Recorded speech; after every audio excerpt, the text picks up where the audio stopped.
इस press conference के माध्यम से देश के सभी लोगों को मकर संक्रांति और लोहड़ी की बधाई देना चाहते हैं। और दूसरा, हम पंजाब की कांग्रेस पार्टी के अध्यक्ष जी और पूरी जो यहाँ की कमेटी है और जो सब लोग यहाँ मंच पे मौजूद हैं, हमारे मीडिया प्रभारी हैं, उनका बहुत बहुत धन्यवाद करना चाहता हूँ कि लगातार वो एक बेहतरीन कोऑर्डिनेशन कर रहे हैं, चाहे प्रेस कॉन्फ्रेंस हो, यात्रा हो, खाने पीने का इंतजाम हो या रहने का हो। तो आप सबका बहुत बहुत धन्यवाद। और आज के इस प्रेस कॉन्फ्रेंस में हम मुख्य रूप से एक मुद्दे पे चर्चा करेंगे और इस मुद्दे पे हम लोग लगातार बात कर रहे हैं, लेकिन मुझे लगता है कि जितनी बातचीत हम लोगों ने की है उससे ज़्यादा बीजेपी ने इस यात्रा के ऊपर हमले किए हैं। तो बार बार उन हमलों को लेकर के जवाब देना और उनके हमलों में सच्चाई क्या है और झूठ क्या है, इसका स्पष्टीकरण करना जरूरी है। तो आज के प्रेस कॉन्फ्रेंस का मुख्य जो सवाल है, जो मुख्य मुद्दा है, वो है भारत जोड़ो यात्रा के ऊपर आरएसएस बीजेपी के द्वारा किया जाने वाला हमला। अब हम यहाँ पे एक शब्द इस्तेमाल कर रहे हैं, आरएसएस और बीजेपी। ये शब्द हम इसलिए इस्तेमाल कर रहे हैं कि पिछले कुछ दिनों में हमने ये महसूस किया है कि एक बात भुलाने की, भटकाने की कोशिश की जा रही है। अक्सर आजकल चाय की दुकान पे, बसों में, ट्रेनों में, व्हाट्सएप ग्रुप पे एक चर्चा शुरू हुई है कि जब आरएसएस के लोग राहुल जी के ऊपर हमला नहीं कर रहे हैं तो राहुल जी बार बार आरएसएस का नाम क्यों ले रहे हैं। गुड़ का गाछ तो आरएसएस ही है ना। ऐसा तो हो नहीं सकता है कि आप गुड़ खाएं और गुलगुल्ले से परहेज करें। ये जो भ्रम की स्थिति पैदा की गई है, इसमें कुछ भी सच्चाई नहीं है। आरएसएस और बीजेपी में कोई फर्क नहीं है। बीजेपी जो हमला कर रही है वो हमले आरएसएस ही करवा रही है और इसको हम लोग अलग अलग तरीके से नहीं देखते हैं। हालांकि इस बात का जयराम जी ने भी स्वागत किया, हमारे पार्टी के तमाम वरिष्ठ नेताओं ने स्वागत किया कि राम मंदिर के पुजारी ने भारत जोड़ो यात्रा का स्वागत किया। तो इसका हम लोगों ने स्वागत किया कि बहुत अच्छी बात है। और हमने कहा कि जो लोग आना चाहते हैं, भारत जोड़ो यात्रा का दरवाजा सबके लिए खुला हुआ है। हमारे मन में किसी के प्रति कोई नफरत नहीं है, द्वेष नहीं है। जो लोग भी इस देश से प्यार करते हैं, इस देश के संविधान में उनको भरोसा है, इस देश की विविधता और एकता, जिसको कहते हैं यूनिटी एंड डाइवर्सिटी, और जो यूनिटी की डाइवर्सिटी में बिलीव करते हैं। सिर्फ इसकी बात नहीं है कि हमको डाइवर्सिटी में यूनिटी चाहिए, यूनिटी की डाइवर्सिटी को भी हमको रिस्पेक्ट करना पड़ेगा, क्योंकि हम इस दौर में जी रहे हैं जहां अलग अलग तरह के चॉइसेस हैं, अलग अलग तरह का लाइफ स्टाइल है। और ये जो हमारी विविधता है वो हमारा सबसे बड़ा स्ट्रेंथ है। और आप किसी भी एग्जाम्पल को उठा करके देख लीजिए। आप हमारे देश की हॉकी टीम को देख लीजिए, अभी हॉकी का वर्ल्ड कप होने वाला है, हॉकी का मैच चल रहा है। आप हमारी क्रिकेट टीम को उठा करके देख लीजिए, आप हमारे देश की ब्यूरोक्रेसी को उठा करके देख लीजिए, आप हमारी देश की सेना को उठा के देख लीजिए, आप हमारे देश के बिजनेस जो पर्सन्स हैं उनको देख लीजिए। हर फील्ड में हमारे पास डाइवर्सिटी है और ये हमारा सबसे बड़ा स्ट्रेंथ है। तो जो लोग भी इस देश की डाइवर्सिटी में बिलीव करते हैं, इस देश के मल्टीकल्चरलिज्म में बिलीव करते हैं, इस देश के कॉन्स्टिट्यूशन में बिलीव करते हैं, इस देश के लोग आपस में प्यार से रहें, इस भावना में भरोसा रखते हैं, जो लोग संविधान पर विश्वास रखते हैं, देश से प्यार करते हैं, वो सब लोग इस यात्रा में आ सकते हैं। लेकिन आप लोगों ने देखा होगा कि पिछले दिनों यह चर्चा बड़ी जोर शोर से चली। दो तरह के जो है न्यूज आने शुरू हुए। एक, जब मोहन भागवत जी का इंटरव्यू आया तो कुछ लोगों ने हेडलाइन इस तरह से बनाया कि राहुल गांधी का जवाब दिया मोहन भागवत जी ने, और कुछ लोगों ने यह चर्चा शुरू की कि आरएसएस तो स्वागत कर रही है यात्रा का, तो फिर आरएसएस के ऊपर जो है क्यों हमला किया जा रहा है। पहली, हम आरएसएस और बीजेपी को अलग अलग नहीं देखते हैं। हमारी समझदारी में आरएसएस जड़ है, बीजेपी उसका फल है। ये भ्रम हमारे मन में नहीं है। भले वो कहते हो कि हम सांस्कृतिक संगठन हैं, लेकिन उनकी पूरी की पूरी विचारधारा राजनीति पर आधारित है। और इस बात को हम यहां स्पष्ट करना चाहते हैं कि धर्म देश का है, सांप्रदायिकता देश का नहीं है। आरएसएस धर्म के प्रतीकों का इस्तेमाल करके सांप्रदायिक राजनीति कर रही है। उसका धर्म से कोई लेना देना नहीं है। जैसे दही दूध से बनता है, लेकिन दही दूध नहीं होता है। दोनों की प्रकृति अलग अलग होती है, नेचर अलग अलग होता है। कोई भी धार्मिक व्यक्ति किसी का खून बहाना, किसी को मारना, किसी के ऊपर हमला करना, नफरत फैलाना, इस तरह की चीजों का समर्थन नहीं करता है। धर्म के प्रतीकों का इस्तेमाल करके अगर राजनीति की जाती है, जब राज सत्ता और धर्म को मिलाया जाता है, तो वो धर्म नहीं है, वो राजनीति है। इसीलिए हमारी नजर में आरएसएस सांस्कृतिक संगठन नहीं है। सांस्कृतिक प्रतीकों का इस्तेमाल करती है अपने राजनीतिक लाभ के लिए। जैसे स्वयं उन्होंने कहा कि सनातन धर्म सबसे प्राचीन है, तो सनातन धर्म का डेट जो है वो 1925 से तो नहीं शुरू होता है, वो तो हजारों साल पुराना है। मतलब आरएसएस के बनने से पहले भी धर्म था और आरएसएस के बाद भी धर्म रहेगा। इसका मतलब आरएसएस का धर्म से कोई लेना देना नहीं है। बस वो धर्म के प्रतीकों का इस्तेमाल करते हैं कि उस धर्म में आस्था रखने वाले लोगों का जो राजनीतिक विचार है उसको प्रभावित किया जा सके। जैसे अगर किसी खास पहचान के आधार पर राजनीति होगी, तो उस पहचान को रखने वाले जो लोग हैं उनका वोट लेना आसान हो जाएगा। इसीलिए आप लोग आजकल के जो जितने नारे हैं उसको ध्यान से सुनेंगे तो उसमें क्या कहा जाता है, उसमें क्या बोला जाता है और उसमें अक्सर क्या की जाती है। देश का जो बुनियादी सवाल है, रोजी रोटी, कपड़ा, मकान, शिक्षा, स्वास्थ्य, सड़क, बिजली, पानी, उसको भटका दिया जाता है। और ये अंग्रेजों की चाल है, यह भी हमको समझना पड़ेगा। बतौर भारतीय राष्ट्रीय कांग्रेस हमको इस बात का गर्व है कि हम इस देश की आज़ादी के लिए अंग्रेजों से संघर्ष किए, देश को आज़ादी मिली, कदम दर कदम बढ़ा करके, लड़खड़ाते हुए, संभलते हुए देश हमारा आज इस मुकाम पे आकर के खड़ा हुआ है, जहां उस संविधान के दम पर देश का एक व्यक्ति जो कहते थे कि हम चाय बेचते थे, वो देश के प्रधानमंत्री बन पाए हैं। तो सबसे सर्वोच्च जो है वो संविधान है और इस संविधान की रक्षा करना हमारी पार्टी का कर्तव्य है। और ये प्रश्न जो है हम पूछना चाहते हैं आरएसएस और बीजेपी से कि आप बताइए कि आप संविधान को मानते हैं कि नहीं मानते हैं। अगर आप संविधान को मानते हैं तो फिर आप नहीं तय कर सकते हैं कि इस देश में रहने वाले 135 करोड़ लोग किस तरह से अपना जीवन जिएंगे, कौन कैसे पूजा करेगा, कौन कैसे अपने धर्म का पालन करेगा, कौन कैसे अपना जीवन यापन करेगा। इसको देश का संविधान तय करेगा, कोई व्यक्ति तय नहीं करेगा।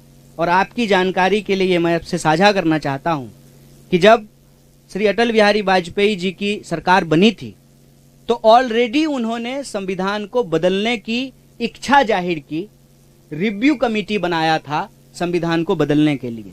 हाल के दिनों में भी आपने देखा है कि संविधान के ऊपर लगातार हमले हुए हैं और अब यह बात सामने आई है कि सॉवरेन क्या है। देश का कॉन्स्टिट्यूशन सॉवरेन है, वो सर्वोपरि है, उसी के आधार पे चीजें होंगी। अगर उसमें कोई परिवर्तन करना है उसकी बात भी उस संविधान के अंदर ही लिखी हुई है। इसीलिए हमारी ये समझदारी है, पहला कि आरएसएस और बीजेपी अलग अलग नहीं है। दूसरा, धर्म, सनातन धर्म, हिंदू धर्म आरएसएस के बनने से पहले भी था, आरएसएस के बाद भी रहेगा। तीसरा, धर्म और सांप्रदायिकता में फर्क होता है। धर्म का इस्तेमाल सांप्रदायिकता की राजनीति के लिए जरूर की जाती है, लेकिन सांप्रदायिकता धर्म नहीं है। और चौथा, इस देश में संविधान सर्वोच्च है, कौन कैसे जिएगा, इस देश का भविष्य क्या होगा, इस देश के नागरिक जो इस देश के भीतर रहते हैं, चाहे वो किसी भी धर्म के हों, वो क्या खाएंगे, क्या पहनेंगे, उनके कर्तव्यों की भी व्याख्या है और उनके अधिकारों की भी व्याख्या है। तो इस संविधान के अनुसार जो नागरिक अधिकार हैं उसको बचाना, संविधान को बचाना भारतीय राष्ट्रीय कांग्रेस की प्राथमिकता है। भारत जोड़ो यात्रा, जैसा कि बार बार जयराम जी भी बोलते हैं कि हर बिंदु को लेकर के, चाहे वो राजनीतिक हो, आर्थिक हो, सामाजिक हो, हर बिंदु को लेकर के चल रही है। इसके अंदर यह बात निहित है कि हम यह सारे जो काम कर रहे हैं वो संविधान के दायरे में कर रहे हैं और हमारी विचारधारा इस देश का संविधान है और इस देश की संविधान के प्रस्तावना में जो बात लिखी हुई है, हम भारत के लोग भारत को एक प्रभुत्व संपन्न, समाजवादी, धर्मनिरपेक्ष, लोकतांत्रिक गणराज्य, गणराज्य का मतलब होता है कि नागरिक सबसे प्रमुख होते हैं और नागरिक अधिकारों को रक्षा करना हमारा सबसे प्रमुख जो है दायित्व है, जिम्मेवारी है। उस पर अगर कोई भी अटैक या हमला होता है तो हम इस बात को लेकर के कोई कंफ्यूजन में नहीं है कि बीजेपी अलग है, आरएसएस अलग है। अगर बीजेपी और आरएसएस अलग अलग है तो आप मुझे बताएं कि इस बात को प्रचारित क्यों किया जाता था जब प्रधानमंत्री शपथ ले रहे थे कि इन्होंने 42 साल आरएसएस की सेवा की है, ये जो है स्वयं सेवक रहे हैं। तो हमारे दिमाग में ऐसा कोई भ्रम नहीं है, हम दोनों अटैक को एक ही अटैक मानते हैं। और यह जो बचाव किया जाना शुरू हुआ है कि नहीं नहीं आरएसएस तो हमला नहीं कर रही है, तो उस पर हम यही कहना चाहते हैं, आरएसएस अगर हमला नहीं कर रहे तो बहुत अच्छी बात है, लेकिन आरएसएस की जो विचारधारा है और जो कांग्रेस पार्टी की विचारधारा है वो आपस में विरोधी है, विपरीतार्थक है। वो एक ध्रुव पे खड़े हैं, हम दूसरे ध्रुव पे खड़े हैं। उनमें से आरएसएस के ही कुछ लोगों ने अगर यात्रा की स्वागत किया है तो हम उसका स्वागत करते हैं, लेकिन देश को लेकर के जो उनकी समझदारी है, लोगों को लेकर के जो उनकी समझदारी है, उस समझदारी में और संविधान के अंदर जो बातें लिखी हुई है देश के लिए, लोगों के लिए, उसमें जो है अंतर्विरोध है और हम संविधान के साथ खड़े हैं, संविधान के पक्ष में खड़े हैं। बहुत बहुत धन्यवाद, बहुत बहुत शुक्रिया। अभी कन्हैया कुमार आपसे सवाल लेंगे, पर उसके पहले मैं हमारे पीसीसी अध्यक्ष से गुजारिश करूंगा कि जो पठानकोट में रैली होने वाली है 19 तारीख को, उसके बारे में और कुछ जानकारी दें और भी जो मुद्दे हैं जो भारत जोड़ो यात्रा जो खास तौर से पंजाब में है उसके बारे में भी कुछ कहें आपको। धन्यवाद जयराम जी। कन्हैया जी, एक ਤਾਂ ਅੱਜ ਤੁਹਾਡੇ ਰਾਹੀਂ ਮੈਂ ਪੰਜਾਬ ਦੇ ਲੋਕਾਂ ਦਾ ਧੰਨਵਾਦ ਕਰਨਾ ਚਾਹੁੰਦਾ ਕਿ ਬਹੁਤ ਬੇਖੂਬੀ ਦੇ ਨਾਲ ਉਹਨਾਂ ਨੇ ਇਸ ਯਾਤਰਾ ਦਾ ਸਵਾਗਤ ਕੀਤਾ। ਉਮੀਦ ਤੋਂ ਪਰੇ ਸਵਾਗਤ ਹੋਇਆ, ਲੋਕਾਂ ਨੇ ਸਵਾਗਤ ਕੀਤਾ ਔਰ ਅੱਜ ਇਹ ਯਾਤਰਾ ਦਾ 6ਵਾਂ ਦਿਨ ਹੈ। ਹਾਲਾਂਕਿ ਸਰਦੀ ਅੱਜ ਸਵੇਰ ਅਗਰ ਦੇਖਿਆ ਮੈਂ ਡਿਗਰੀ ਤੇ 4 ਡਿਗਰੀ ਟੈਂਪਰੇਚਰ ਸੀਗਾ, ਇਸ ਦੇ ਬਾਵਜੂਦ ਵੀ ਲੋਕ ਸਵੇਰ ਸੜਕਾਂ ਤੇ ਰਾਹੁਲ ਗਾਂਧੀ ਦਾ ਸਵਾਗਤ ਕਰਨ ਵਾਸਤੇ ਉਮੜੇ। ਅੱਜ ਇਹ ਯਾਤਰਾ ਹੁਣ ਇਸ ਤੋਂ ਬਾਅਦ ਟਾਂਡਾ ਉਡਮਰ ਜਾਏਗੀ, ਉੱਥੇ ਰਾਤੀ ਰੁਕਾਂਗੇ ਔਰ ਉਸ ਤੋਂ ਬਾਅਦ ਕੱਲ ਨੂੰ ਇੱਕ ਦਿਨ ਦੀ ਯਾਤਰਾ ਚੱਲੇਗੀ, ਫਿਰ ਮੁਕੇਰੀਆਂ ਸਟੇ ਹੋਏਗਾ ਤੇ ਫਿਰ ਹਿਮਾਚਲ ਦੇ ਵਿੱਚ ਇਹ ਯਾਤਰਾ ਰਹੇਗੀ ਤੇ ਠੀਕ 19 ਤਰੀਕ ਨੂੰ ਲਗਭਗ 11:30-12 ਵਜੇ ਇੱਕ ਅਸੀਂ ਪਠਾਨਕੋਟ ਵਿਖੇ ਰੈਲੀ ਕਰਾਂਗੇ ਔਰ ਰੈਲੀ ਨੂੰ ਸੰਬੋਧਨ ਰਾਹੁਲ ਗਾਂਧੀ ਜੀ ਕਰਨਗੇ ਔਰ ਉਸ ਤੋਂ ਬਾਅਦ ਇਹ ਯਾਤਰਾ 6 ਕਿਲੋਮੀਟਰ ਦਾ ਆਪਦਾ ਜਿਹੜਾ ਸਫ਼ਰ ਤੈਅ ਕਰਦੇ ਹੋਏ, ਯਾਤਰਾ ਕਰਦੇ ਹੋਏ ਫਿਰ ਇਹ ਯਾਤਰਾ ਜੰਮੂ ਦੇ ਵਿੱਚ ਪ੍ਰਵੇਸ਼ ਹੋ ਜਾਏਗੀ। ਸੋ ਸਾਥੀਓ, ਇਸ ਯਾਤਰਾ ਦੇ ਨਾਲ ਮੈਂ ਸਮਝਦਾ ਕਿ ਅੱਜ ਬਹੁਤ ਸਾਰੀਆਂ ਮਹਿਲਾਵਾਂ ਵੀ ਰਾਹੁਲ ਗਾਂਧੀ ਜੀ ਨੂੰ ਆ ਕੇ ਮਿਲੀਆਂ। तमाम मुद्दों ते इस यात्रा दे नाल जिहड़े पंजाब दे लोग है, पंजाब दे पीड़ित लोग आ, उन्हां नूं बल मिलेगा और बहुत सारे ऐसे मुद्दे है। ये यात्रा केवल राहुल गांधी जी यात्रा करके चले जाएंगे, उस तो बाद पंजाब प्रदेश कांग्रेस कमेटी इस यात्रा दे मुद्दों नूं लैके असीं आउण वाले समय च जिहड़े तमाम मुद्दे है पंजाब दे, उन्हां दी लड़ाई असीं निरंतर सड़कां ते आउण वाले समय च लड़ांगे और यात्रा जाण तो बाद जो 30 तरीक नूं समाप्त हो जाएगी और विधान सभा दे विच भी ਇਹਨਾਂ तमाम ਮੁੱਦਿਆਂ ਦੀ ਅਸੀਂ ਇਹ ਮੁੱਦੇ ਚੱਕਾਂਗੇ ਤੇ ਲੜਾਈ ਲੜਾਂਗੇ। ਸੋ ਮੈਂ ਜ਼ਿਆਦਾ ਕੁਝ ਨਾ ਕਹਿੰਦਾ ਹੋਇਆ, ਬਹੁਤ ਸਾਰੇ ਐਸੇ ਮੁੱਦੇ ਆ ਔਰ ਇਸ ਯਾਤਰਾ ਦੇ ਨਾਲ ਕਾਂਗਰਸ ਦਾ ਵਰਕਰ ਜਿੱਥੇ ਤਕੜਾ ਹੋਇਆ ਹੈ, ਦੱਬੇ ਮਿੱਦੇ ਕੁਚਲੇ ਉਹਨਾਂ ਲੋਕਾਂ ਨੂੰ ਇਸ ਗੱਲ ਦਾ ਬਲ ਮਿਲਿਆ ਇਸ ਯਾਤਰਾ ਦੇ ਨਾਲ ਕਿ ਹੁਣ ਸਾਡੀ ਆਵਾਜ਼ ਬੁਲੰਦ ਕਰਨ ਵਾਲਾ ਕੋਈ ਵਿਅਕਤੀ ਦੇਸ਼ ਦੇ ਅੰਦਰ ਹੈਗਾ। ਔਰ ਜਿਸ ਤਰ੍ਹਾਂ ਕਨਈਆ ਕੁਮਾਰ ਜੀ ਨੇ ਕਿਹਾ ਕਿ ਬਿਲਕੁਲ ਇਹ ਆਰਐਸਐਸ ਦੀ ਜਿਹੜੀ ਸੋਚ ਹੈ ਉਹਦੇ ਨਾਲ ਸਾਡੀ ਸਿੱਧੀ ਸਿੱਧੀ ਲੜਾਈ ਹੈ। ਔਰ ਹਮੇਸ਼ਾ ਅਸੀਂ ਬੋਲਦੇ ਕਹਿੰਦੇ ਕਿ ਆਰਐਸਐਸ ਦੀ ਵਿਚਾਰਧਾਰਾ ਜਿੰਨਾ ਚਿਰ ਕਾਂਗਰਸ ਪਾਰਟੀ ਹੈ, ਔਰ ਮੈਂ ਇਸ ਤੋਂ ਵੀ ਵੱਧ ਕਰਾਂਗਾ ਜਿੰਨਾ ਚਿਰ ਰਾਹੁਲ ਗਾਂਧੀ ਔਰ ਗਾਂਧੀ ਪਰਿਵਾਰ ਹੈ, ਹਾਲਾਂਕਿ ਵਾਰ-ਵਾਰ ਅਟੈਕ ਕੀਤਾ ਜਾਂਦਾ ਗਾਂਧੀ ਪਰਿਵਾਰ ਤੇ, ਉਹਨਾਂ ਚਿਰ ਇਸ ਦੇਸ਼ ਦੇ ਉੱਤੇ ਆਰਐਸਐਸ ਦੀ ਵਿਚਾਰਧਾਰਾ ਲਾਗੂ ਨਹੀਂ ਹੋ ਸਕਦੀ। ਬੇਸ਼ੱਕ ਉਹ ਤਾਕਤ ਦੇ ਨਾਲ ਕਈ ਰਾਜਾਂ ਦੇ ਵਿੱਚ ਆਪਦੀ ਸਰਕਾਰ ਤਾਂ ਬਣਾ ਸਕਦੇ ਹੈ, ਜਿਸ ਤਰ੍ਹਾਂ ਉਹਨਾਂ ਨੇ ਕਬਜ਼ਾ ਕੀਤਾ ਹੋਇਆ ਹੈ, ਇਸਤੇਮਾਲ ਕਰ ਰਹੇ ਹੈ, ਦੁਰਉਪਯੋਗ ਕਰ ਰਹੇ ਹੈ हर चीज का, लेकिन विचारधारा आरएसएस दी इस देश से लागू नहीं हो सकती। और जिस प्रकार हिंदू मुस्लिम की बात करते हैं की उन्होंने कदे कब्रिस्तान ते शमशान घाट की गल की, कभी मंदिर ते मस्जिद की गल की, उसे तरह का जिहड़ा प्रभाव है हुण भी पंजाब के अंदर इसे तरह का माहौल बनाया जा रहा है। पंजाब नूं तोड़न की गल की जा रही है, पंजाब दे विच उसे तरह के हालात बनते जा रहे हैं। अज कोई सिख की गल करता है, कोई हिंदू की गल करता है, कोई चर्च की गल कर लग पिया। सो इस तरह का जिहड़ा काम पंजाब दे विच भी चल रहा है वो पंजाब दे वास्ते चंगा नहीं है। सो इन्हां तमाम मुद्दों के वास्ते असीं बिल्कुल छाती डाह के असीं इन्हां दी लड़ाई लड़ते रहांगे। थोड़ा सारिਆਂ ਦਾ बहुत बहुत धन्यवाद, तुसीं इत्थे आए। किसी प्रकार के कोई सवाल है थोड़े कन्हैया जी तो, जयराम जी तो, मेरे तो प्लीज तुसीं कर सकते हो। धन्यवाद।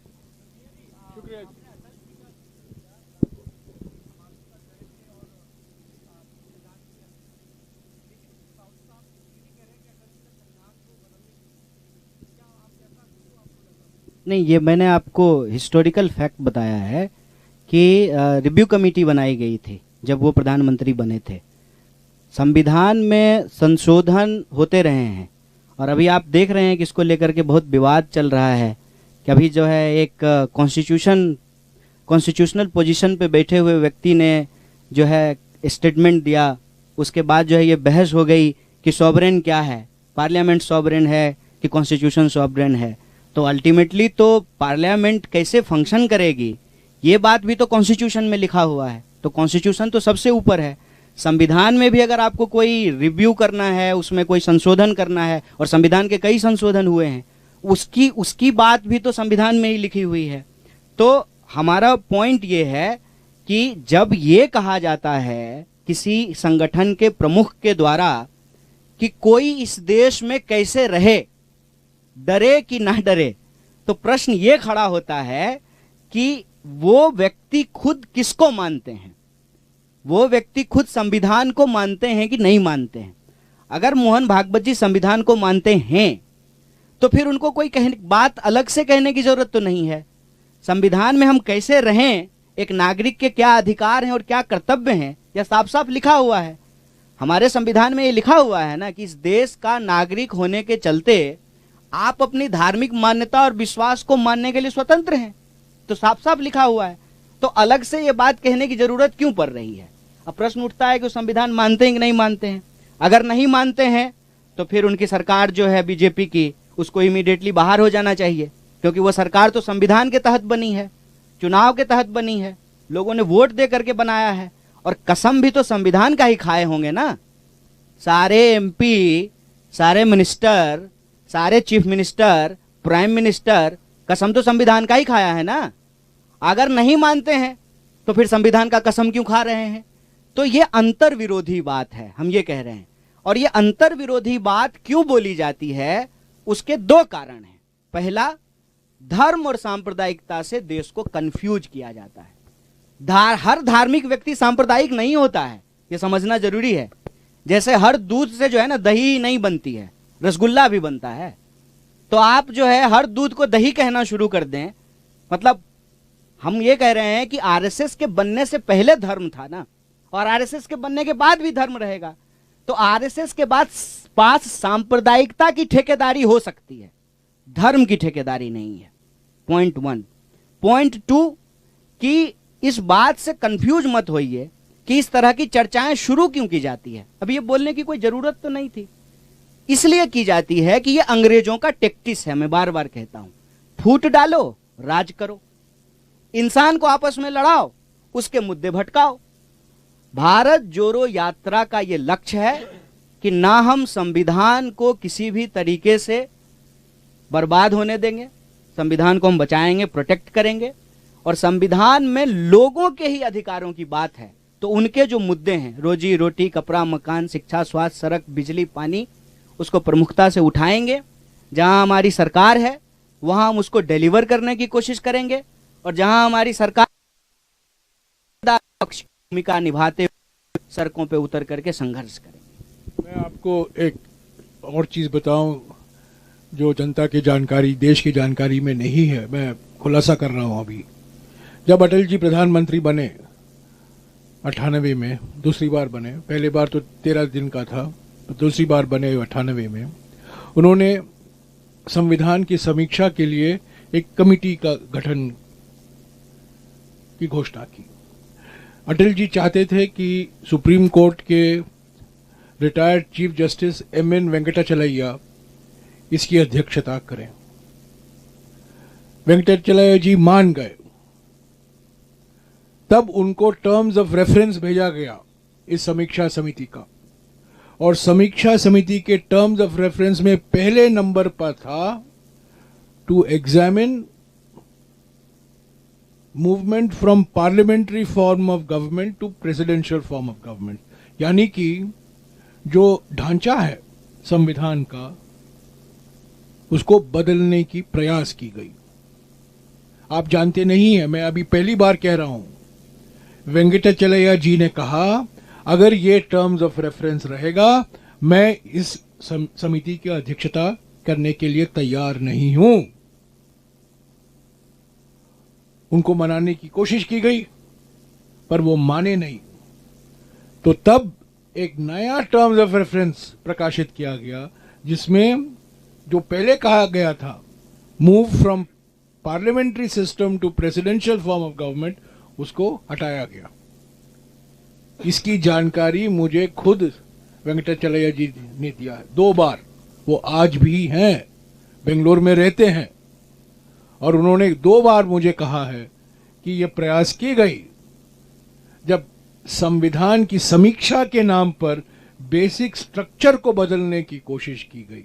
आज जो अभी कन्हैया कुमार ने कहा है, एक संवैधानिक संस्था दूसरे संवैधानिक संस्था पर आक्रमण कर रहा है, बड़ा अद्भुत है। ये कभी नहीं हुआ हमारे देश में कि एक संवैधानिक संस्था दूसरे संवैधानिक संस्था पर रोज आक्रमण कर रहा है। आज सुबह भी आक्रमण है, मैंने अभी अभी देखा कि न्याय मंत्री, बड़ा अन्याय है कि हमें ऐसा न्याय मंत्री मिला है, इससे बड़ा अन्याय नहीं हो सकता हमारे देश में। और न्याय मंत्री ने अभी चीफ जस्टिस को खत लिखा है कि कलीजियम में राज्य सरकार और केंद्र सरकार के नुमाइंदे होने चाहिए। ये बेसिक स्ट्रक्चर बदलने की कोशिश की जा रही है, और जानबूझकर न्यायालय और सरकार के बीच में, एग्जीक्यूटिव और जुडिशरी के बीच में तनाव पैदा करा जा रहा है।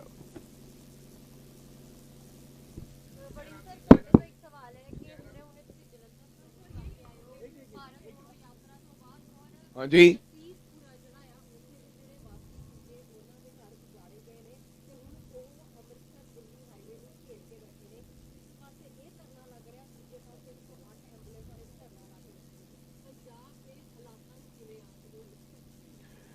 बिल्कुल। कल 108 ਦੇ ਜਿਹੜੇ 2 ਦਿਨ ਪਹਿਲਾਂ ਜੋ ਧਰਨਾਕਾਰੀ ਸੀ, ਅੰਦੋਲਨਕਾਰੀ, ਉਹਨਾਂ ਨੂੰ ਰਾਹੁਲ ਜੀ ਮਿਲੇ, ਉਹਨਾਂ ਨੇ ਆਪਦਾ ਮੈਮੋਰੈਂਡਮ ਦਿੱਤਾ, ਔਰ ਉਹਨਾਂ ਨੇ ਮੈਨੂੰ ਵੀ ਕਿਹਾ ਕਿ ਉਹਨਾਂ ਦੇ ਮੁੱਦੇ ਨੂੰ ਤੁਸੀਂ ਵਿਧਾਨ ਸਭਾ 'ਚ ਲੜਾਈ ਲੜਨੀ ਹੈ। ਔਰ ਜਿੱਥੋਂ ਤੱਕ ਤੁਸੀਂ ਅੱਜ ਲਤੀਫਪੁਰ ਵਾਲੇ ਲੋਕਾਂ ਦੀ ਗੱਲ ਕਰਦੇ ਹੋ, ਅਸੀਂ ਪਹਿਲਾਂ ਵੀ ਉੱਥੇ ਜਾ ਕੇ ਉਹਨੂੰ ਕੰਡੈਮ ਕੀਤਾ ਕਿ ਇਸ ਤਰ੍ਹਾਂ ਨਹੀਂ ਹੋਣਾ ਚਾਹੀਦਾ ਸੀ ਜੋ ਸਰਕਾਰ ਨੇ ਕੀਤਾ ਹੈ। ਗਵਰਨਮੈਂਟ ਦੀ ਉਹ ਜਗ੍ਹਾ ਸੀ, ਔਰ ਜਦੋਂ ਅਸੀਂ ਕਾਂਗਰਸ ਦੀ ਸਰਕਾਰ ਸੀ ਉਹਦੇ ਵਿੱਚ ਅਸੀਂ ਬਿੱਲ ਲੈ ਕੇ ਆਏ ਸੀ, ਔਰ ਇਹ ਗੱਲ ਕਿਹਾ ਗਿਆ ਸੀ ਵੀ ਕਿਸੇ ਨੂੰ ਵੀ ਅਗਰ ਜਿਹੜਾ ਵਿਅਕਤੀ 12 ਸਾਲ ਦਾ ਉੱਥੇ ਬੈਠਾ ਹੋਇਆ ਉਹਨੂੰ ਉਜਾੜਨ ਦੀ ਇਜਾਜ਼ਤ ਕਿਸੇ ਨੂੰ ਦਿੱਤੀ ਨਹੀਂ ਜਾਏਗੀ।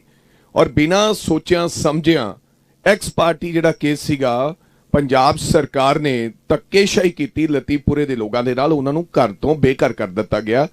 ਚੰਦ ਲੋਕਾਂ ਦੇ ਅਸਰ ਰਸੂਖ ਦੇ ਨਾਲ ਉਹ ਕੇਸ ਹਾਰ ਗਏ ਤੇ ਉਹਨਾਂ ਨੂੰ ਬੇਘਰ ਕਰ ਦਿੱਤਾ। ਅੱਜ ਵੀ ਵਿਚਾਰੇ ਕਈ ਦਿਨਾਂ ਤੋਂ ਉੱਥੇ ਬੈਠੇ ਨੇ ਔਰ ਜੋ ਪੰਜਾਬ ਦੇ ਹਾਲਾਤ ਬਣਦੇ ਜਾ ਰਹੇ ਨੇ।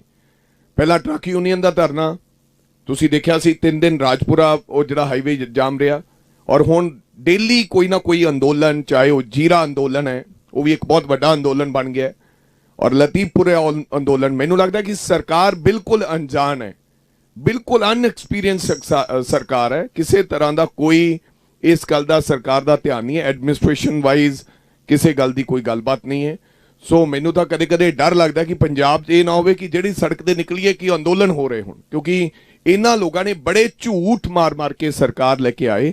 ਸੋ ਅੱਜ ਉਹਨਾਂ ਝੂਠਾਂ ਦਾ ਨਤੀਜਾ ਕਿ ਹਰ ਵਿਅਕਤੀ ਸੜਕ ਤੇ ਬੈਠਾ। ਸੋ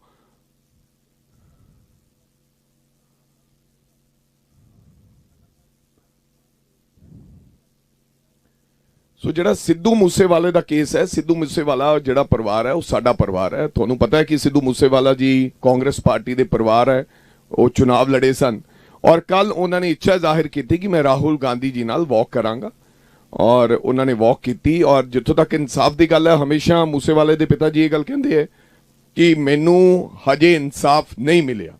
ਸੋ ਮੈਂ ਸਮਝਦਾ ਹਾਂ ਬੇਸ਼ੱਕ ਪੁਲਿਸ ਇਹ ਕਹਿ ਰਹੀ ਹੈ ਜਾਂ ਕੋਈ ਵਿਅਕਤੀ ਕਹਿ ਰਿਹਾ ਜਾਂ ਸਰਕਾਰ ਕਹਿ ਰਹੀ ਹੈ ਕਿ ਅਸੀਂ ਸਭ ਕੁਝ ਠੀਕ ਕਰਤਾ, ਜਿੰਨਾ ਚਿੱਕਰ ਜਿਨ੍ਹਾਂ ਦਾ ਪੁੱਤ ਗਿਆ ਹੈ ਅਗਰ ਉਹ ਸੈਟੀਸਫਾਈਡ ਨਹੀਂ ਹਨ ਤਾਂ ਮੇਰਾ ਖਿਆਲ ਹਜੇ ਪਰਿਵਾਰ ਨੂੰ ਇਨਸਾਫ ਨਹੀਂ ਮਿਲਿਆ। ਔਰ ਹੋਰ ਸਰਕਾਰ ਨੂੰ ਚੰਗੇ ਤਰੀਕੇ ਨਾਲ ਤਵੱਜੋ ਨਾਲ ਇਸ ਉੱਤੇ ਕੰਮ ਕਰਨਾ ਚਾਹੀਦਾ ਤਾਂ ਜੋ ਪਰਿਵਾਰ ਦੀ ਸੈਟੀਸਫਾਈਡ।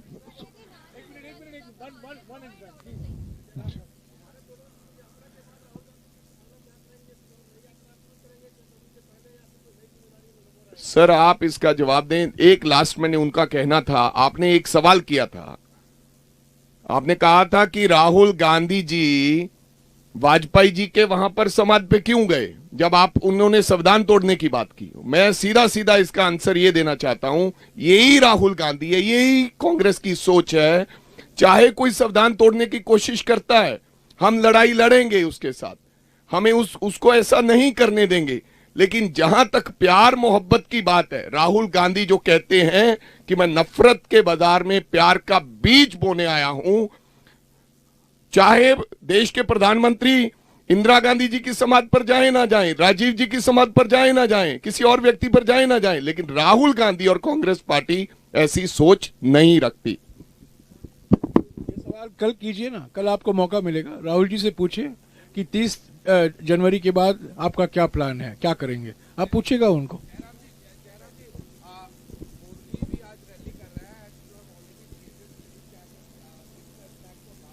122 दिन में 122 दिन रोज राहुल जी और भारत यात्री और कांग्रेस कार्यकर्ता 23, 24, 25 किलोमीटर चल रहे हैं 122 दिनों में। 12 राज्यों से हम गुजरे हैं। प्रधानमंत्री को अचानक शौक लग गई है कि मैं 2 घंटे के लिए पटेल की मूर्ति से संसद तक, मुश्किल से क्या 3-4 किलोमीटर का रास्ता होगा, मैं रोड शो करूं। ये तो इवेंट है उनके लिए, इवेंट मैनेजमेंट है ये। पैदल चल रहे, रोड शो कर रहे हैं, रोड शो वो इनोवा पर भी हो सकता है। रोड शो इनोवा पर खड़े होके एक कर सकते हैं। मैं नहीं जानता हूं कि एक्चुअली वो चलेंगे कि नहीं, पर ये दर्शाता है कि बीजेपी भोकलाई हुई है, घबराहट में है, परेशानी में है और कैसे भी न्यूज मैनेजमेंट करना चाहती है ताकि भारत जोड़ो यात्रा के बारे में खबर पीछे हट जाए और हेडलाइन बने प्रधानमंत्री की आज रोड शो राजधानी में हुई। मैडम आपका एक सवाल पूछ हो गया, और भी लोग हैं, मैं वापस आऊंगा। एक ही व्यक्ति को मैं बार बार मौका नहीं दूंगा। आप पूछ चुकी हैं, आप इंतजार कीजिए, यहाँ और भी लोग हैं जो पूछना चाहते हैं। अब लोकतांत्रिक तरीके से प्रेस कॉन्फ्रेंस हो रहा है।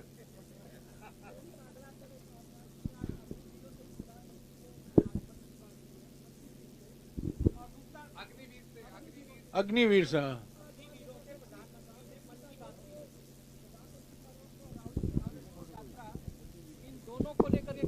कि चेहरा बनाम चेहरे को लेकर के कि क्या 2024 में प्रधानमंत्री के मुकाबले राहुल जी होंगे, क्योंकि ये सवाल पूछा जा रहा। तो ये और एक छोटा सा सवाल और था सर कि मायावती जी ने कल ऐलान किया कि वो अकेले चुनावी मैदान में उतरेगी 2024 में, तो 23 दलों को जो आपने निमंत्रण दिया था कश्मीर में 30 जनवरी को, तो क्या इससे विपक्ष का जो जोड़ो एकता का जो मुहिम था, क्या उसमें कुछ कोई फर्क नहीं पड़ेगा, कोई असर नहीं होगा। अग्निवीर वाला जहां तक आपने अग्निवीरों की बात की है कि प्रधानमंत्री जी ने अग्निवीरों से मन की बात की है, यही तो दिक्कत है। भारत जोड़ो यात्रा इसलिए हो रही है कि वो मन की बात करते हैं, जनता की आवाज नहीं सुनते हैं। जब जीएसटी लगाया तब की भी मन की बात की, नोटबंदी किया तब भी मन की बात की, कोई भी ऐसा काम करते हैं मन की बात करते हैं। हाँ, 3 काले कानून बनाए, वो काले कानून वापस लिए तब भी मन की बात की, किसानों के साथ की। तो मेरे कहने का मतलब ये भारत जोड़ो यात्रा का हम चाहते हैं कि लोगों की आवाज सुनो, ना कि मन की बात को। अपनी मन की बात अपने मन में रखें, जनता की आवाज सुने और जनता की आवाज सुन के देश के प्रधानमंत्री ऐसे कानून लाए। एक सवाल और था सर, पंजाब से जुड़ा हुआ था, उसमें अध्यक्ष जी ये था हरियाणा, एक मिनट, हरियाणा में और पंजाब में राहुल जी ने कई एक्स सर्विसमैन और उनके संगठनों से मुलाकात की और सभी ने एक ही आवाज में कहा कि भारतीय सेना कॉन्ट्रैक्ट एम्प्लॉयमेंट के आधार पर नहीं चल सकता। आज हमारे सीमाओं पर बहुत गंभीर चुनौती है। पाकिस्तान और चीन दोनों के संदर्भ में हमारे सामने बहुत बड़ी चुनौतियां हैं और इन चुनौतियों का सामना करने के लिए हम कॉन्ट्रैक्ट एम्प्लॉयमेंट पर हमारा सेना अगले 10-15 सालों में इसी के आधार पर सेना चलाई जाएगी, ये नामुमकिन है। ये राहुल गांधी जी ने नहीं कहा, ये मैंने नहीं कहा, ये पीसीसी अध्यक्ष ने नहीं कहा, ये retired lieutenant general, retired general, retired brigadier, retired colonel, retired major general, करीब 60-70 एक्स सर्विसमैन और उनके संगठनों से राहुल जी मिले हैं। पहले हरियाणा में मिले, बाद में पंजाब में मिले। तो ये कॉन्ट्रैक्ट एम्प्लॉयमेंट कभी भी हमारे सेना में कांग्रेस पार्टी के लिए नामुमकिन है। एक और सवाल था सर, छोटा सर, पंजाब से जुड़ा हुआ, पंजाब से जुड़ा हुआ था सर, बस अध्यक्ष से। आ रहा हूं यार, आप 3 सवाल पूछ चुके हैं। एक सवाल है सर, अभी उसमें बैठ ये जाओ, कहा जा रहा है। हाँ बैठ जाओ यार, जिनको मौका नहीं मिला है। एक minute, please 1 minute please, 1 minute यार, डोंट आंसर। क्योंकि आप अलग अलग तबकों की बात कर रहे हैं, एक लगातार ट्रेंड चल रहा है बॉयकॉट बॉलीवुड वाला, और खासतौर पे हम बात करें चाहे बेशरम रंग हो, काफी राइट विंग ग्रुप्स ने किया है। तो कांग्रेस का इस पे क्या स्टैंड है कि क्या बॉलीवुड को प्रेशराइज किया जा रहा है? और देखिए, जब हम लोग ये प्रेस कॉन्फ्रेंस शुरू किए तो हमने इस्तेमाल किया वर्ड संविधान, संवैधानिक संस्थाएं, तो हम उसी दायरे में रहेंगे ना। मेरा मानना है, हमारी पार्टी ऐसा समझती है कि हर समस्या के निराकरण के लिए संविधान है और संवैधानिक संस्थाएं हैं। मान लीजिए फिल्म से जुड़ा हुआ कोई मामला है, उसको सेंसर बोर्ड देखेगी। जब सेंसर बोर्ड है तो इसका टेंशन हम लोग क्यों लें? वो सेंसर बोर्ड में जो बैठे हुए लोग हैं वो लें, या तो वो पास करें या फेल करें। अब उससे ऊपर अगर कुछ बन गया है तो हम लोगों को नहीं मालूम है। तब तो फिर कोई भी आता है, मंत्री आकर के कुछ भी बोलता है, तो फिर अलग अलग राज्य का अपना अपना सेंसर बोर्ड होगा, अलग अलग धर्म का अपना सेंसर बोर्ड होगा, अलग अलग जाति का सेंसर बोर्ड होगा, अलग अलग जिले का सेंसर बोर्ड होगा। फिर जब भी इस देश में कोई सिनेमा बने तो जो है एक कॉपी जो है वो सारे सेंसर बोर्ड को भेजा जाए, फिर रिलीज हो।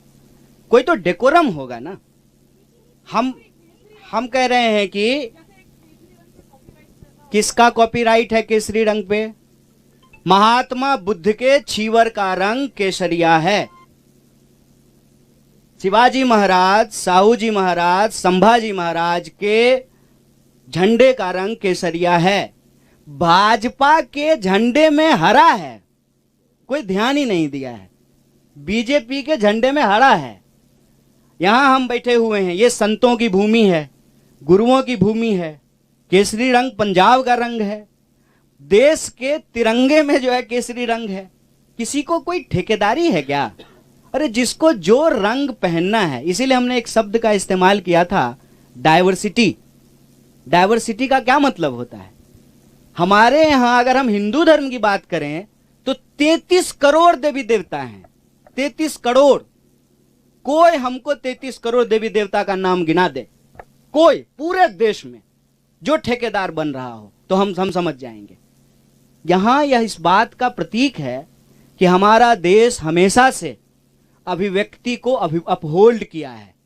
आप जान लीजिए कि अगर आप दर्शन का इतिहास पढ़ेंगे, भारतीय दर्शन का, तो यहां अगर भाववादी दर्शन था तो भौतिकतावादी दर्शन भी था। चारवाक भी थे यहाँ पे, यम जीवेत सुखम जीवेत रण कृत्वा घिवम पिबेत। तो यहाँ चारवाक भी रहे हैं। यहाँ लोग रहे हैं जो ईश्वर के अस्तित्व को नकारते हैं। स्वयं महात्मा बुद्ध जो है पुनर्जन्म को नकारते हैं। तो हमारे दर्शन में, हमारी परंपरा में, हमारी संस्कृति में विविधता कूट कूट करके भरी हुई है और कोई ठेकेदार नहीं है। हम सब इस देश के नागरिक ने एक किताब को, एक संविधान को अपना सर्वोच्च चीज चुना है, उसको माना है और उसके आधार पर ही संवैधानिक संस्थाएं बनी हैं। क्या फिल्म में होगा नहीं होगा ये सेंसर बोर्ड तय करेगा, कोई व्यक्ति तय नहीं करेगा।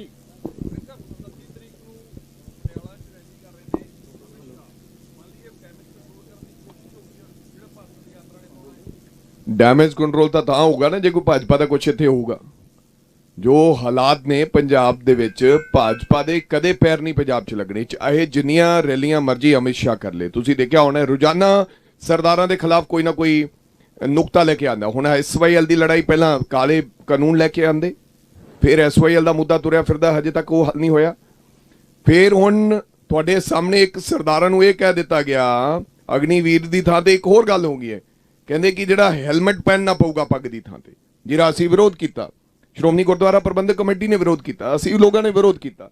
ਸੋ ਪੰਜਾਬ ਦੇ ਵਿੱਚ ਜਿੰਨੀਆਂ ਮਰਜ਼ੀ ਕੋਸ਼ਿਸ਼ਾਂ ਕਰ ਲੈਣ ਅਮਿਤ ਸ਼ਾਹ, ਅੱਜ ਇਹ ਵੀ ਹਾਲਾਤ ਜੋ ਅੱਜ ਪੰਜਾਬ ਦੇ ਹਾਲਾਤ ਹੈ, ਉਹਦੇ ਵਿੱਚ ਕੇਂਦਰ ਸਰਕਾਰ ਦੀ ਭੂਮਿਕਾ ਹੈ, ਕਿਉਂਕਿ ਉਹ ਚਾਹੁੰਦੇ ਨੇ ਪੰਜਾਬ ਦੇ ਹਾਲਾਤ ਖਰਾਬ ਹੋਣ। ਤਾਂ ਫਿਰ ਅਸੀਂ ਇਹਦੇ ਵਿੱਚ ਗਵਰਨਰੀ ਰਾਜ ਲਾਈਏ, ਤੇ ਜੇ ਗਵਰਨਰ ਰਾਜ ਲੱਗੇਗਾ ਦੈਟ ਮੀਨਸ ਪੁਲਿਸ ਦਾ ਰਾਜ ਹੋਗਾ, ਤੇ ਜੇ ਪੁਲਿਸ ਦਾ ਰਾਜ ਹੋਏਗਾ ਤੇ ਫਿਰ ਸਾਡਾ ਰਾਜ ਹੋਏਗਾ। ਅਸੀਂ ਆਪਦੀ ਮਨਮਰਜ਼ੀ ਕਰਾਂਗੇ। ਆ ਜਿਹੜੇ ਹਾਲਾਤ ਬਣ ਰਹੇ ਨੇ, ਫਲਾਨੀ ਥਾਂ ਤੇ ਹੈਂਡ ਗ੍ਰਨੇਡ, ਫਲਾਨਾ ਥਾਂ, ਕਤਲ ਪੰਜਾਬ 'ਚ ਹੁੰਦਾ ਹੈ, ਦਿੱਲੀ ਪੁਲਿਸ ਉਹਨਾਂ ਨੂੰ ਫੜ ਲੈਂਦੀ ਹੈ, ਕਤਲ ਪੰਜਾਬ 'ਚ ਹੁੰਦਾ, ਦਿੱਲੀ ਪੁਲਿਸ ਫੜ ਲੈਂਦੀ ਹੈ। ਇਹ ਸਾਰਾ ਤਾਣਾ ਬਾਣਾ ਉਹਨਾਂ ਦਾ ਰਚਿਆ ਹੋਇਆ ਹੈ ਔਰ ਜਨਤਾ ਜਾਣਦੀ ਹੈ। ਇਸ ਕਰਕੇ ਅਮਿਤ ਸ਼ਾਹ 10 ਰੈਲੀਆਂ ਕਰ ਲੇ, ਉਹਨੂੰ ਪੰਜਾਬ ਦੇ ਵਿੱਚ ਜਗ੍ਹਾ ਨਹੀਂ ਮਿਲੇਗੀ।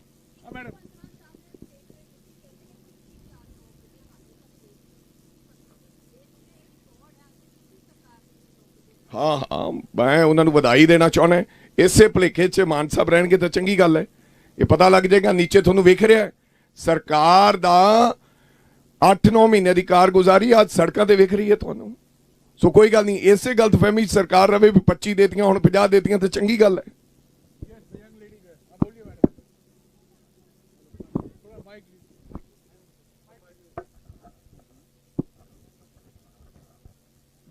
जयराम सर, जिस तरह से घंटों राहुल गांधी जी सड़कों पे चल रहे हैं ठंड में, और आपने कहा कि मोदी जी चलेंगे गाड़ी से, तो आप चाहते हैं कि भाजपा भी इसी तरह सड़कों पे चलकर दिखाए? कोशिश तो करनी चाहिए ना, प्रधानमंत्री को, गृह मंत्री को, हाँ कोशिश करनी चाहिए। मैं नहीं जानता हूं कि प्रधानमंत्री चलेंगे कि नहीं, पर जो मैंने पढ़ा है बीजेपी की ओर से जो वक्तव्य आया है, उन्होंने कहा कि रोड शो कई तरीके से हो सकते हैं। रोड शो इनोवा में भी होता है। 30 साल पहले अडवाणी जी ने भी एक रोड शो किया था, सोमनाथ से अयोध्या, वो भी एक रोड शो था, वो तो टोयोटा रोड शो था। भारत जोड़ो यात्रा पैदल का रोड शो है, पद यात्रा है। एक्चुअली इसका नाम भारत जोड़ो पद यात्रा होना चाहिए था। ये यात्रा पद यात्रा है। मैं नहीं जानता हूं कि प्रधानमंत्री आज पद यात्रा करेंगे कि नहीं। अगर उन्होंने पद यात्रा कर भी लिया तो मुश्किल से 3 या 4 किलोमीटर, मुश्किल से 1 घंटा चलेंगे बस। और क्यों चलेंगे? फोटो अपॉर्चुनिटी के लिए। और मैं उनसे पूछना चाहता हूं, क्या मास्क पहनकर चलेंगे? पार्लियामेंट के तो अंदर आ गए। 20 तारीख दिसंबर को कोशिश की गई कोविड के बहाने भारत जोड़ो यात्रा को डिरेल करने की। स्वास्थ्य मंत्री राहुल जी को खत लिखते हैं, किस आधार पर लिखते हैं जानना जरूरी है। किसी वैज्ञानिकों की सलाह के आधार पर नहीं, ICMR के सलाह के आधार पर नहीं, 2 बीजेपी के सांसदों, राजस्थान के सांसदों ने उनको खत लिखा था, क्योंकि वो घबरा गए थे राजस्थान में जो स्वागत मिला भारत जोड़ो यात्रा को। और स्वास्थ्य मंत्री लिखते हैं आप सावधानी से कार्रवाई कीजिए, भारत जोड़ो, हालांकि वो धमकी दे रहे थे भारत जोड़ो यात्रा को आप अभी रोको। तो ये खूब प्रयास किया गया है। और प्रधानमंत्री उसी दिन मास्क पहनकर पार्लियामेंट के अंदर आते हैं, पर शाम को शादी में या कोई फंक्शन में जाते हैं, वहां तो मास्क नहीं दिखाई दिया। सर ये जो पद यात्रा का समापन समारोह होगा जिस दिन, तो उस समारोह में पंजाब से किस पार्टी को इनवाइट किया गया है? अकाली दल को नहीं इनवाइट किया गया।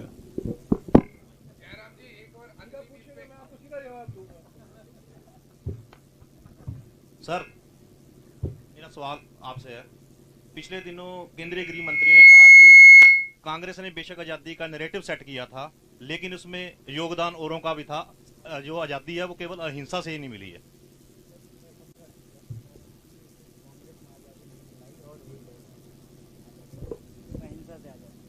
अमित शाह की स्टेटमेंट थी पिछले दिनों। अमित शाह की विचारधारा ने हमारे आजादी के आंदोलन में कोई भाग नहीं लिया। संविधान बनाने में उनकी कोई भूमिका नहीं रही। महात्मा गांधी का विरोध किया, उसी विचारधारा में जो विश्वास रखते थे नाथूराम गोडसे, गांधी जी की हत्या की। बाबा साहब अंबेडकर की सबसे कड़ी आलोचना आरएसएस वाले करते थे। अगर आप देखें ऑर्गेनाइजर जो उनका मैगजीन निकलता है आरएसएस का, जब संविधान बन रहा था, संविधान के बारे में, जो मसौदे के बारे में और अंबेडकर जी के बारे में क्या क्या नहीं लिखा गया। आज तो बड़े भक्त बनते हैं, आज तो अंबेडकर का नाम लेकर रोज गुणगान गाते हैं, रोज अपने आप को समझते हैं कि मैं अंबेडकर का वारिस हूं। पर असलियत यह है, और मैं साफ कह देना चाहता हूं, आरएसएस की भूमिका हमारे स्वतंत्रता संग्राम में जीरो थी, हमारे संविधान के बनाने में जीरो थी। तो यही आज ठेकेदार बने हुए हैं, धर्म के ठेकेदार बने हुए हैं, संविधान के ठेकेदार बने हुए हैं। अभी अमित शाह हमको इतिहास पढ़ाने में लगे हुए हैं। जो इतिहास पढ़ाता है उसको हिस्टोरियन कहा जाता है। अमित शाह की जो बिरादरी है, जिसमें प्रधानमंत्री शामिल हैं, हमारे कानून मंत्री शामिल हैं, सब जो हमारे बीजेपी के बुद्धिजीवी हैं शामिल हैं, उनको हिस्टोरियन नहीं कहा जा सकता, उनको डिस्टोरियन कहा जाता है, जो इतिहास को फिर से लिखने में लगे हुए हैं ताकि यहां वहां व्हाइट वॉश कर दें। तो ये गलत है जो उनका बयान है। ये बात सही है, कई लोग थे, कई लोगों ने स्वतंत्रता संग्राम में भाग लिया जो कांग्रेस के मुख्य धारा में नहीं थे, पर उन कभी नहीं नकारा गया है। उनका योगदान, रास बिहारी बोस का योगदान कभी नहीं नकारा गया है, भगत सिंह का योगदान कभी नहीं नकारा गया है, किसी ने नहीं नकारा।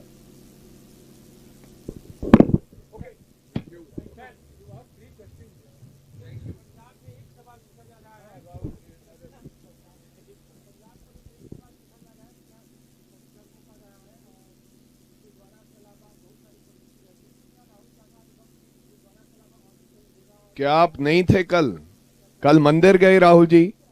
उस दिन पहले दरगाह पे गए। पहले दिन जब स्टार्ट हुआ फतेहगढ़ साहब में, हम गुरुद्वारा में गए, फिर दरगाह पर गए, कल मंदिर में गए। और रास्ते में, क्योंकि हम यात्रा कर रहे हैं और रास्ते में कुछ भी आएगा जहां पर लोग चाहते हैं कि राहुल जी जाएं, तो राहुल जी जा रहे हैं। ऐसा कुछ नहीं है, हमारे लिए सब धर्मों का एक जैसा सम्मान है। राहुल जी ने महाराष्ट्र में भारत जोड़ो यात्रा की शुरुआत गुरुद्वारा से की। 2 गुरुद्वारा गए महाराष्ट्र में, नांदेड़ में। 2 गुरुद्वारा गए। धन्यवाद जी।